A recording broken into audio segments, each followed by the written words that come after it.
Por lo menos en la etapa en que yo tuve más trato con ellas, las mellizas andaban cosidas del codo. Resultaba tan gracioso ver a un par de octogenarias moverse por duplicado, idénticas, con el pelo blanco, lacio, muy corto, peinado hacia un costado, en un porte distinguido aunque minúsculo, levemente encorvado y la ropa perfecta. Las dos usaban anteojos de vidrios espesos y zapatos ortopédicos. El color de los ojos las diferenciaba y el temperamento. Según esos mitos que les encanta construir y arrastrar a las viejas de cada familia, María Luisa había nacido 7 minutos antes y tenía ojos azules. Amelia se había resistido a salir durante el parto, complicando las cosas. Los de ella eran pardos. Ese primer pie afuera les había dejado el estigma de que la mayor estaba marcada por un carácter dominante, independiente y práctico, mientras que la segunda dudaba de todo y se movía insegura como una extensión de su madre o de su hermana. Así parecía realmente. Yo me enteraba de sus historias porque mi abuela era vecina de ellas. Pero además, cuando empecé la carrera de letras, tuve a María Luisa como profesora de gramática española.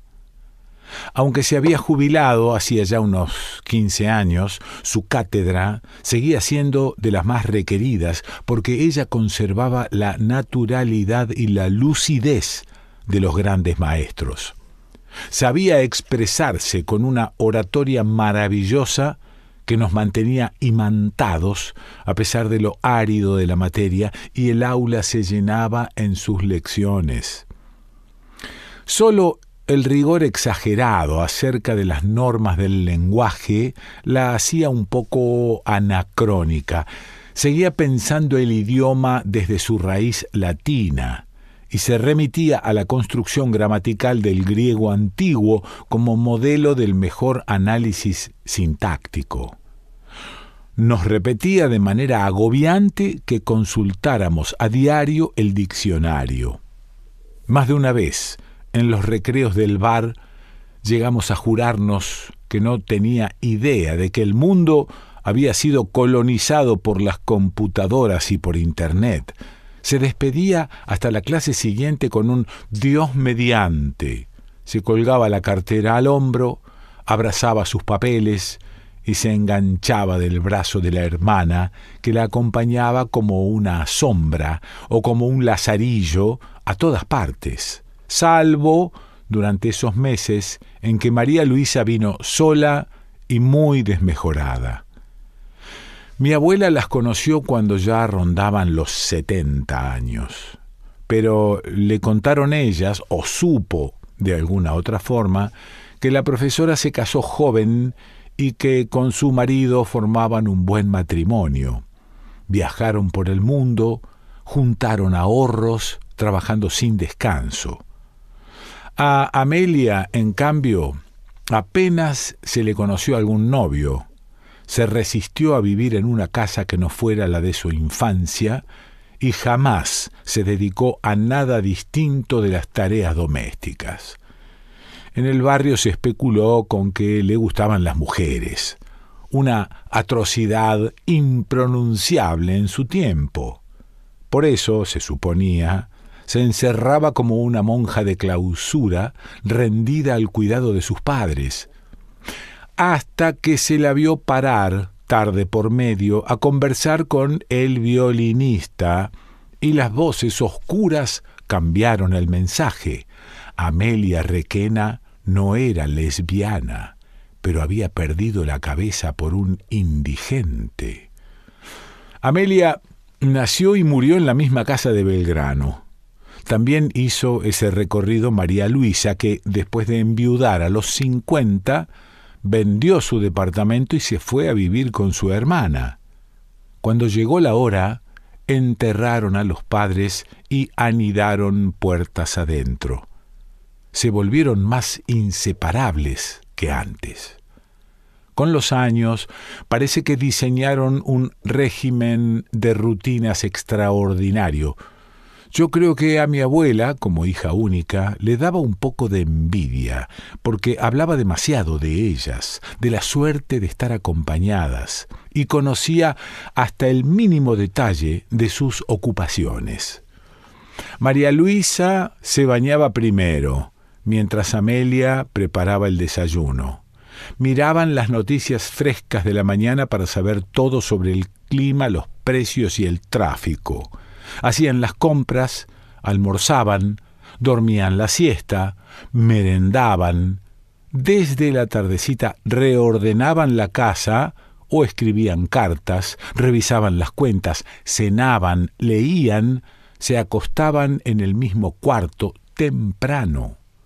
Amelia rezaba y apagaba el velador a las 9 en punto, como le habían enseñado de chica. María Luisa leía novelas españolas hasta las 10 menos cuarto. Dejaba un margen de 15 minutos para conciliar el sueño. Los lunes y los jueves tocaba universidad y almorzaban en el bar de enfrente. Las demás mañanas las ocupaban con consultas o estudios médicos. Martes y viernes por la tarde hacían mandados o trámites. Los sábados se destinaban al cine. Primera función de la tarde porque costaba la mitad de precio, y los domingos misa de 11. Para su cumpleaños, todos los años, invitaban a las mismas amigas y primas a tomar un café en la casa con masas finas y sándwiches. La primera discusión importante la tuvieron poco después de cumplir los 79, cuando Amelia quiso hacer el camino de todos los días hasta la verdulería, pero por una calle diferente. Se empacaron las dos en la esquina de Virrey, Loreto y Cabildo. María Luisa se puso a temblar. Su hermana nunca la contradecía. Ella le pedía mantener el criterio habitual y Amelia se obstinaba en seguir hasta Virrey del Pino sin ninguna razón lógica. Casi levantaron el tono, con los dientes apretados, para que los vecinos no sospecharan lo que estaba pasando. María Luisa insistió en que se hiciera como decía.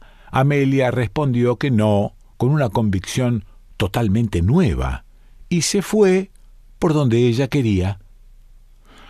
Mi abuela no había visto llorar a una requena hasta ese día, cuando María Luisa le describió el episodio. Estaba indignada, según exageró al contarme, le estallaban los ojos. Yo creo que mi abuela lo disfrutó en parte porque esa diferencia entre las hermanas les agrandaba la soledad que ella sufría horrores. Mucho después se supo que tardaron en reconciliarse y que a partir de ese hecho aislado se les rompió entera la rutina. Empezaron a hacer algunas cosas por separado. Primero las compras, después el orden del baño o el horario del cine. Se mantuvieron juntas en las salidas o en las que era necesario sostener las apariencias. Ir a clases, por ejemplo, o a misa. En esos lapsos solo se dirigían la palabra para decirse formalidades frente a otras personas. Lo que más le enervaba a María Luisa era la alegría inexplicable de Amelia. Y, en realidad, ya sospechoso esto, que se negara a compartirla. Se moría de ganas, pero se abstuvo de preguntarle por qué estaba dejando que le crecieran hilos sueltos a la convivencia.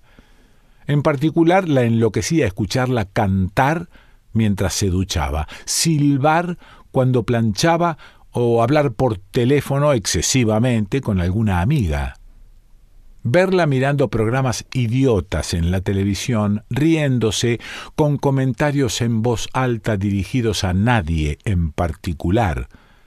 Comprarse chocolates o galletas de manteca, tomarse una copita de vino alguna noche, todas cosas que nunca hacía, menos por su cuenta. Lo que más la enojaba, desde luego, era verla salir de la casa a cada rato sin avisar a dónde o si volvía. Desconozco si por esa razón o por otra María Luisa empezó a enfermarse. Quizá porque la rutina que antes era pareja ahora estaba rengueando. Recuerdo clarísima que hubo un momento, como a mitad de ese año, en que comentamos con mis compañeros que la memoria le estaba fallando. No corregía construcciones bien elaboradas y después se contradecía, llegaba tarde, no entregaba las notas en fecha. Entonces se lo atribuimos a la edad y seguimos yendo a sus clases por no hacerla sentir peor. Un día decidió seguir a Amelia sin que su hermana se diera cuenta. Caminó detrás de ella unas cuantas cuadras hasta Virrey del Pino y O'Higgins. La vio conversar con aquel violinista de la calle. Descubrió el modo en que se sonreían. Cómo él le mostraba la caja con cuerdas que oficiaba de instrumento mientras ella estrujaba una punta de su pullover de lana hasta que la mano se le ponía roja. Cuánto él perdía el control de las monedas que caían en el estuche, la forma en que ella le ofrecía una magdalena rellena con dulce.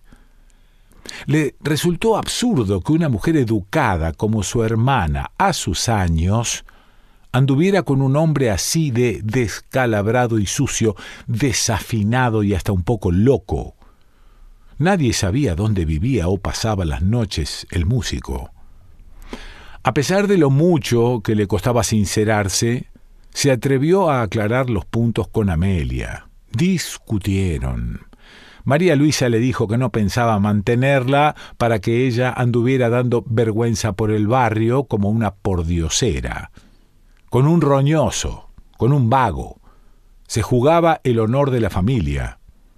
Amelia tosió forzada, le respondió que para empezar se podía arreglar sola y no precisaba su sacrificio. Además, le preguntó qué honor le enrostraba si ya todo el mundo estaba al tanto de que su marido había tenido amantes surtidas, de todos los colores, provenientes y rangos.